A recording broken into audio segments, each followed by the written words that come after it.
everybody, and thanks for joining us for another week of the Rec Poker Podcast. You know you're in for a treat when you hear that tune, because it's time to listen to me and my poker friends talking about this game that we love so much. If you don't know what Rec Poker is about, we're a group of enthusiastic amateur players who love poker. We love studying together because poker is fun, but it's more fun when you win. So we try and learn along. We learn from each other's mistakes. We share our strategies with each other. And most of what we do is free. It's a largely volunteer organization. So it's really important that we thank our sponsors, the Running Aces Hotel, Racetrack, and Casino, and Mark Prashon over at Website Amp.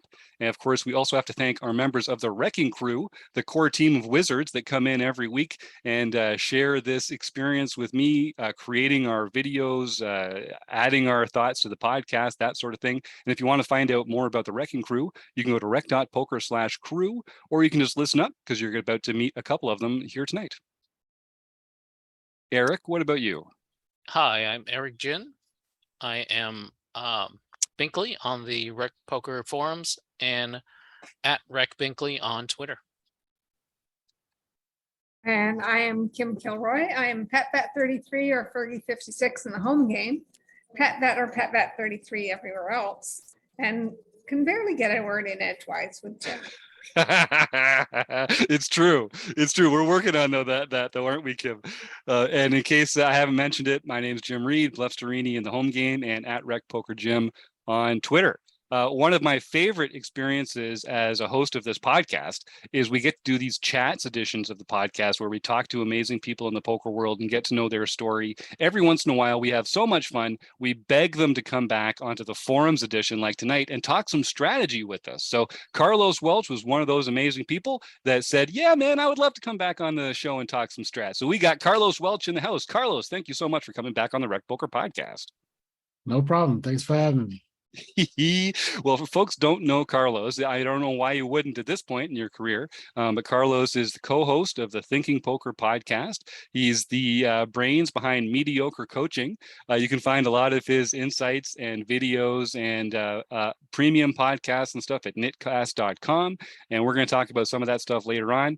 But Carlos offered to come back. He knows the theme of the month in September is defending against c-bets. And this is an area that it's an uncomfortable position to be in.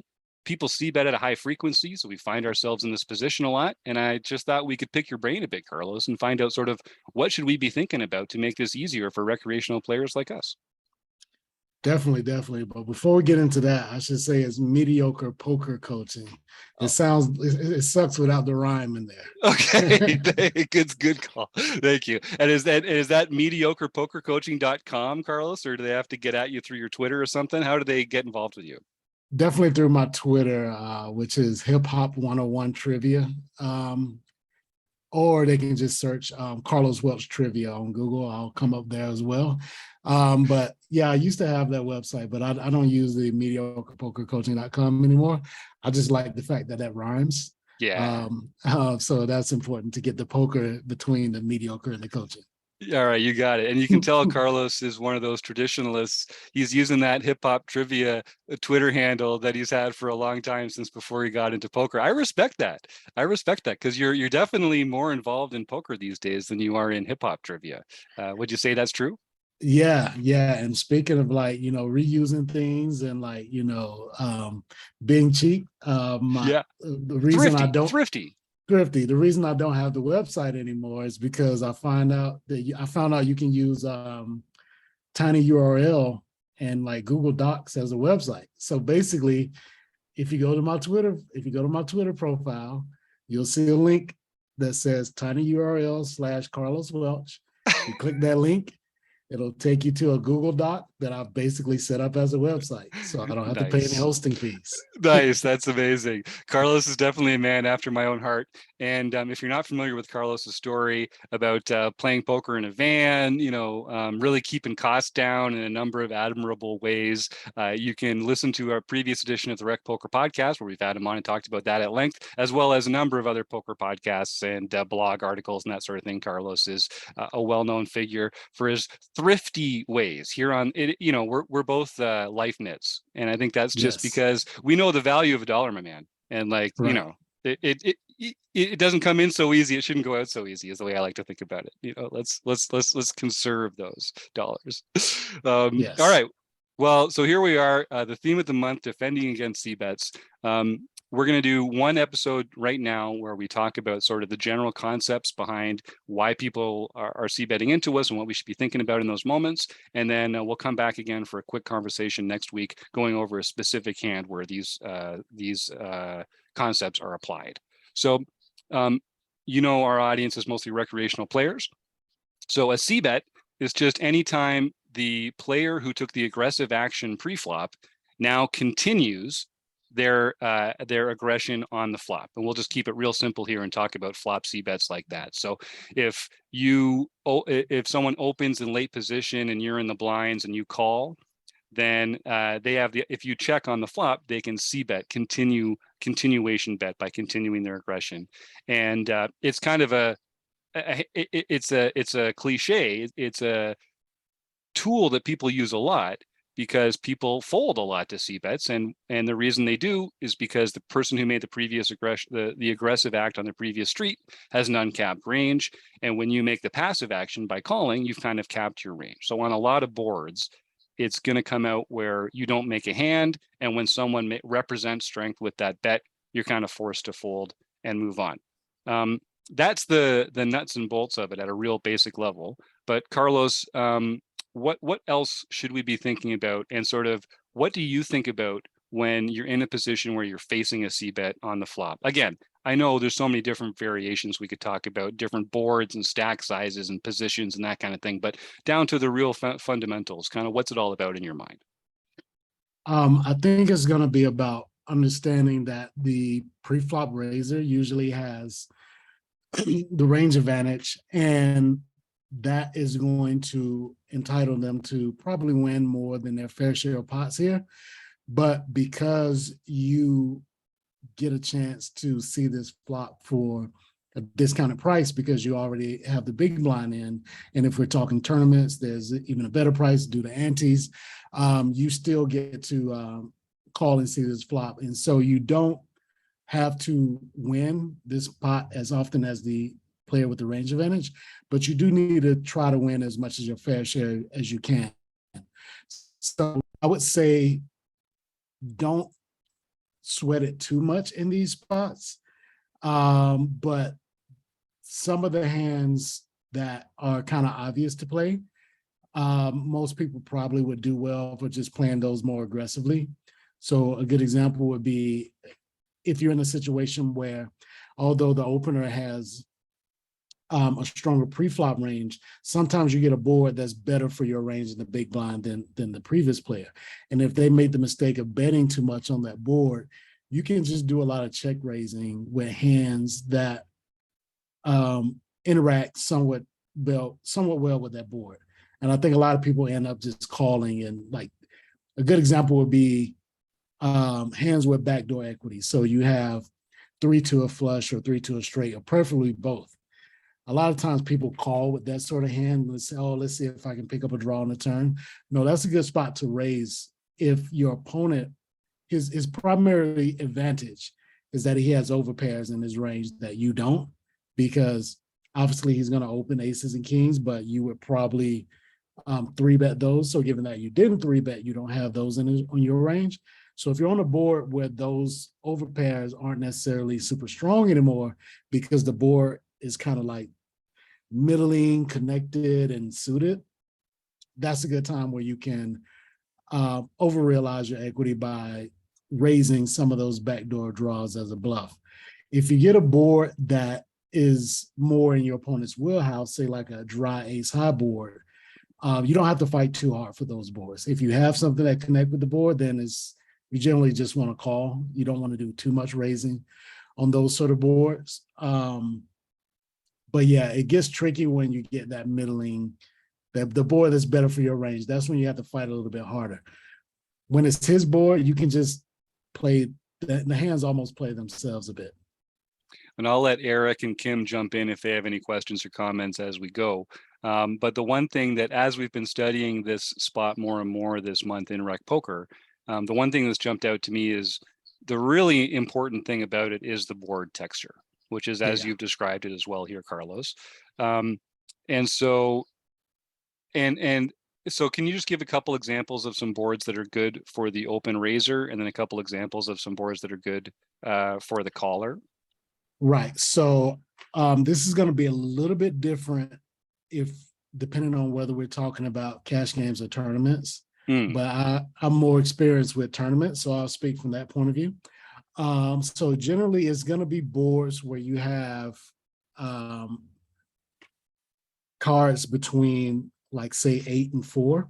You're going to have a lot more straights and 2 pairs than the opener would. So let's say a board like 8-6-5. If someone opens, they're very unlikely to have 8-5. But in a tournament, you would defend 8-5 suited and maybe even offsuit, depending on where they open from, as well as the straights and the other 2 pairs, and even top pair. You should have more top pair on an 8-high board than than your opponent if they open from early position. So those sort of boards are really good for you. Also, boards that contain a flush draw, like 2-tone boards, or even monotone boards. The big blind defender generally will have more flushes than the opener because, again, you're going to be defending like 9-7 suited, where maybe if the guy opens from early position, they wouldn't open that hand. And for sure, once you get down to, like, say, a queen deuce suited, they wouldn't open that from early position, but you might defend it.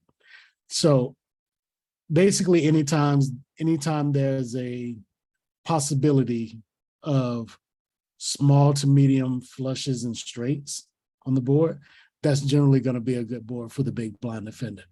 And the times where the board doesn't contain small to medium flushes and straights, that's generally going to be good for the opener, especially ace high boards. So most rainbow boards that have at least 1 big card on it, I'll say ace through queen.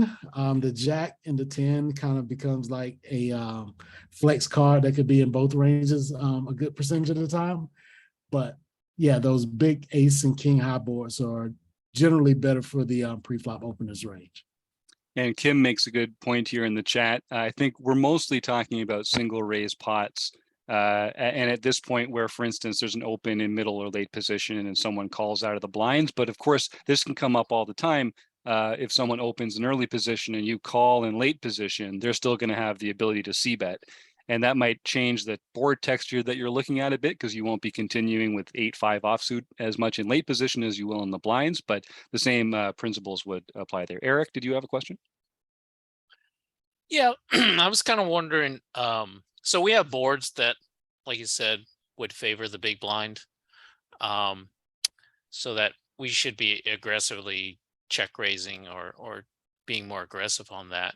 So I'm just wondering, how often do you consider your specific hand to kind of regulate your frequency, or do you just say, hey, this is my board, even though I have something that's not connecting with this, I can represent it? How often do you do that? That's a good question. I would say generally you should let the board regulate your frequencies. And I kind of alluded to that by saying that you generally want to do this with backdoor equity. So if you have a hand that, although this is your board, but you didn't pick up any backdoor equity, you don't want to go too crazy in that spot, because otherwise you end up playing like a maniac. Anytime the board is yours, like, you don't want your bluffing frequencies to be too high.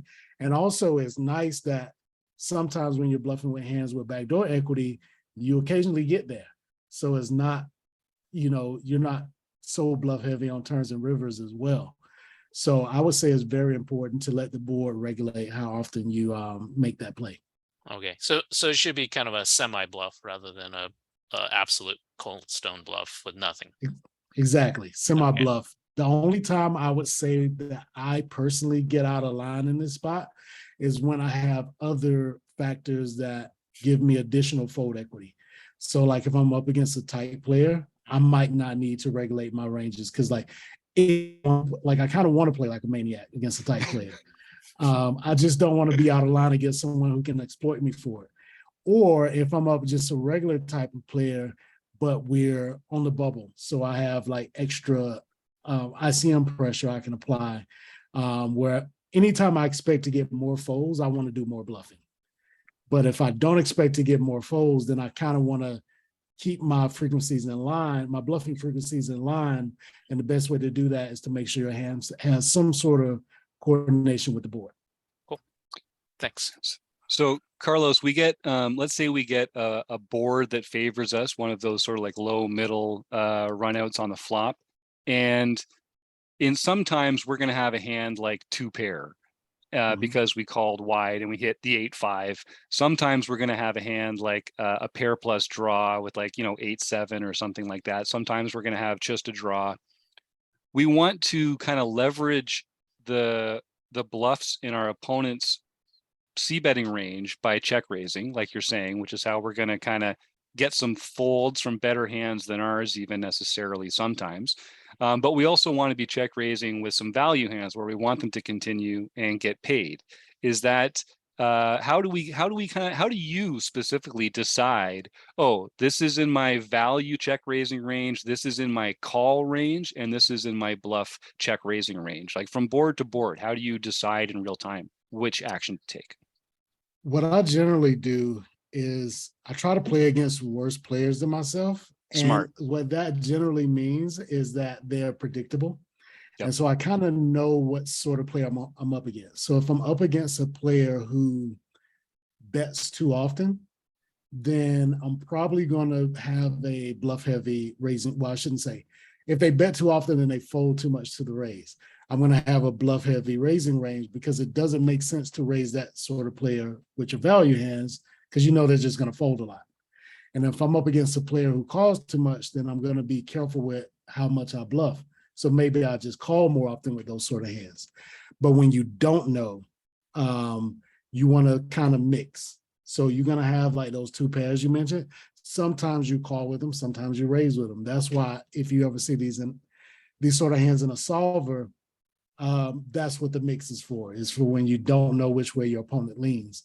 And this is very important with your bluffs if you want to try to play theoretically sound, because what you'll find is that aggressive players like myself sometimes take that idea that Eric and I just talked about of raising with the backdoor draw hands, and they do it too often to the point that without ever mixing, what happens is your calling range becomes too strong because you've raised with all your bluffing candidates.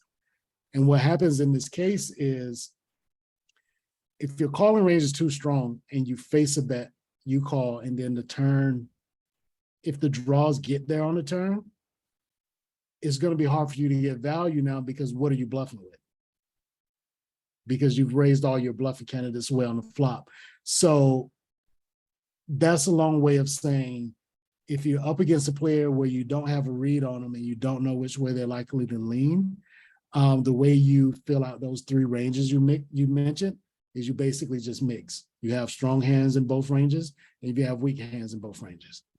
And as a rule, you try and exploit the tendencies of your opponent. If they overfold, you overbluff. If they overcall, you value raise more. But when you don't know, that's where you have to take these mixed strategies. Exactly. And this is where I differ from a lot of coaches in that I'm going to say the times you don't know should be rare. Right. Generally, I think too many people, because, basically what we're describing when we're talking about mixing is trying to approximate a GTO strategy. And a lot of people look at that as like the goal, like they want to play like a GTO robot and they want to be able to mix and do all that stuff. I kind of look at that as like a last resort. Yeah. And I feel like either one or two things are happening. Either you're playing in games with players that are better than you, and that's a mistake. You shouldn't do that too often. Or you're playing in games with players who are worse than you that are making mistakes all over the place, but you're not paying attention to pick up on those mistakes so that you'll know how to exploit them later. And you try to use GTO as like a lazy way out. So instead of watching the hands you're not in to pick up reads, you can read Twitter or something. So I say too many people rely on GTO too often in soft games. So very rarely should you be up against people where you don't have an idea of which way they're going to lean. Well, part of I know Kim has a question here, which we're absolutely going to get to here in a second, Kim. I know, Carlos, you're really good at what I call like the non-sexy skills of poker, which are bankroll management and game selection, like finding the right games to play in, like you say, playing with players that are worse than you and not playing in spots that you're uncomfortable with. And it's just like you say, man, like you should be playing in games where people are making mistakes that you can recognize and exploit, because that's how you profit in poker. All right, Kim, you had something you wanted to get in here with? Yeah, and go backwards a little bit to sort of defending from the big blind. And we have a board that favors the big blind, say 5, 6, 9. And we just have 1, 8 or 1, 7 in our hand. Is this a good time to use a blocker as a check raise bluff, or as if it goes check, check, leading the turn on another low card? I would say both. So if you face a bet, you can definitely consider raising with this hand. And I'm also going to say, if it goes check, check, you should definitely bet the hand. So that one I wouldn't mix at all. I would always bet this when it goes check, check. But on the flop facing a bet, I'll kind of regulate how often I check raise with an 8, but I want something else to go with my 8. So the 8 gives you a gut shot immediately, but it's nice if you have like King 8 suited and like 3 of your suits on the board. Like that is another reason to do it. I think I'm going to do it more often with those sort of hands, but occasionally I will do it even without the backdoor flush draw as well. But yeah, I think it kind of goes back to just to mixing. Like you can raise with 8 sometimes, but maybe not every time. But always lead when the turn goes check, check. When the flop goes check, check. What if an ace comes on the turn? Then you don't necessarily lead, right? I would say if the ace comes on the turn, you got 2 options here. You can either just check, and I think if you're checking, you're basically checking and giving up. Or you can go for a small bet where you're just targeting the weaker hands in your opponent's range, because you clearly recognize that when the ace comes, it's better for your opponent. So they're going to have top pair a lot of the times, but not every time. So sometimes they're going to have whatever that second pair was on the board, which is now third pair. So maybe you want to bet something like quarter pot just to make them fold that sort of hand. But you don't want to go too crazy bluffing for a big size when the ace comes, because big size bluffs are designed to get your opponent off of the top and middle of their ranges. And when that is top pair, that bluff isn't going to work. So this is when you switch and instead try to get them off of the worst hands in their ranges. And for that, you don't need a big size. Right. Kim, anything to follow up there? No? No, that's good. Thanks. All right. My last question for this episode, Carlos, was about sizing. So that's a great segue that you gave me there. Let's say we're on that same board. We called out of the big blind, and our opponent c-bets, and we're trying to decide whether to raise or check raise or call or fold, I guess is always an option too. How important or how relevant is the size of the c-bet, and how does that influence your decision? If it's a bigger bet, does that incline you to raise it more often or less often, or call more often or fold more often? Or is there even a general rule there? I would say generally the bigger bet should cause you to call more often.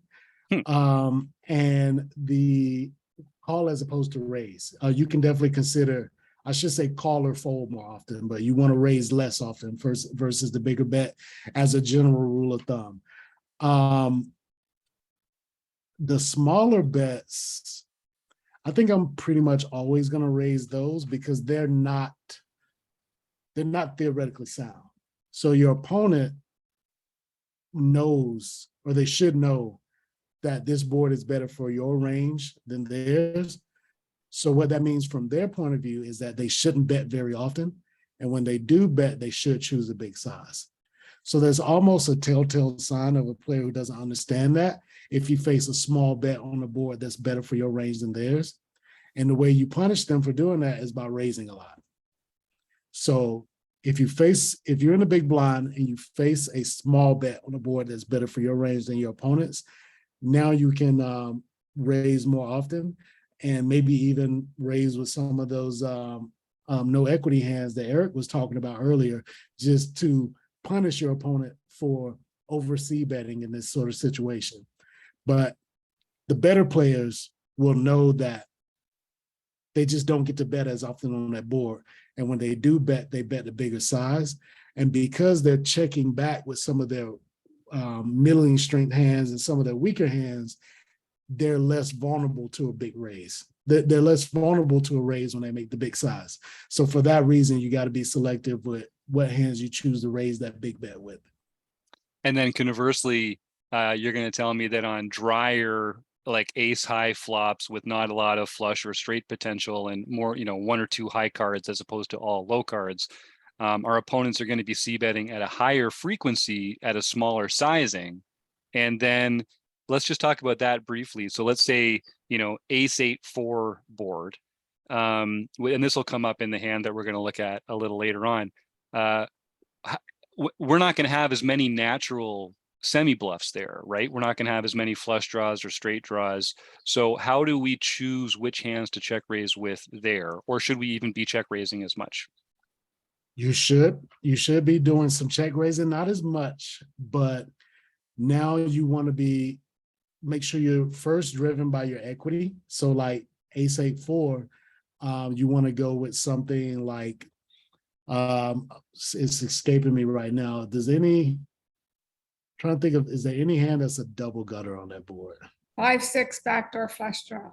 What about that? Yeah, something like that for sure you can use. The double gutter sort of hands, if that's even possible on this board, I'm having trouble visualizing right now. That one would be better if it's possible, because now you have 8 outs as opposed to just the 4 with the gutter. Another sort of hand I think a lot of people miss in this situation. I don't know if this matters so much on the ace high board, because your opponents are playing so many aces that I was going to talk about blockers, but it's hard to block when your opponents are playing everything from like ace deuce suited all the way up to ace king suited. Blocking some aces doesn't matter that much. But let's say you have a king 8-4 board. A hand that will make a pretty good check raise there will be something like queen jack suited with a backdoor flush draw. Because when you have queen jack, you block a significant percentage of the kings that your opponents will play. They're less likely to have king queen or king jack, and they're probably not going to have king deuce suited anyway if they're opening from earlier position, unlike the ace deuce suited. So being able to block some kings carries more weight than blocking aces, because your opponent plays fewer hands with a king in it. So I'm kind of,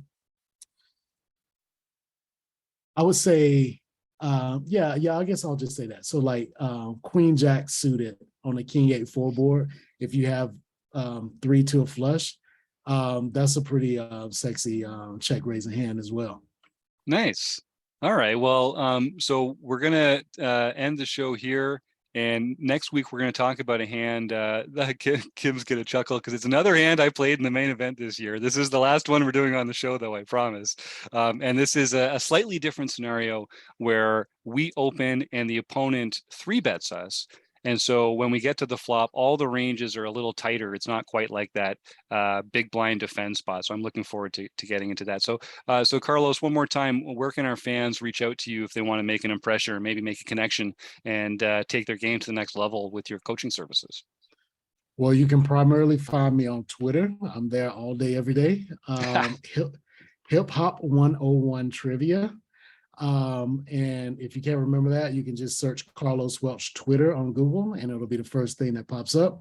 And if you look in the bio there, you'll find my link to my free tinyurl.com website for all my coaching information. And there's a few freebies there as well. Nice. And of course, everyone should check out the Thinking Poker podcast. I don't say things like this lightly, but it's actually my favorite poker podcast. And I'm sure it is for a lot of other people as well. And you're doing a great job there, Carlos. You had some big shoes to step into, but man, you're knocking it out of the park. So thank you so much for all you do for the poker world. Thank you. All right. Well, and speaking of thanks, we're going to thank the Running Aces Hotel Racetrack and Casino and website Mark Prashan over at Website Amp, and Kim and Eric and Carlos for joining the fun this week. And you, the listener, we'll talk again next week. Have a good one.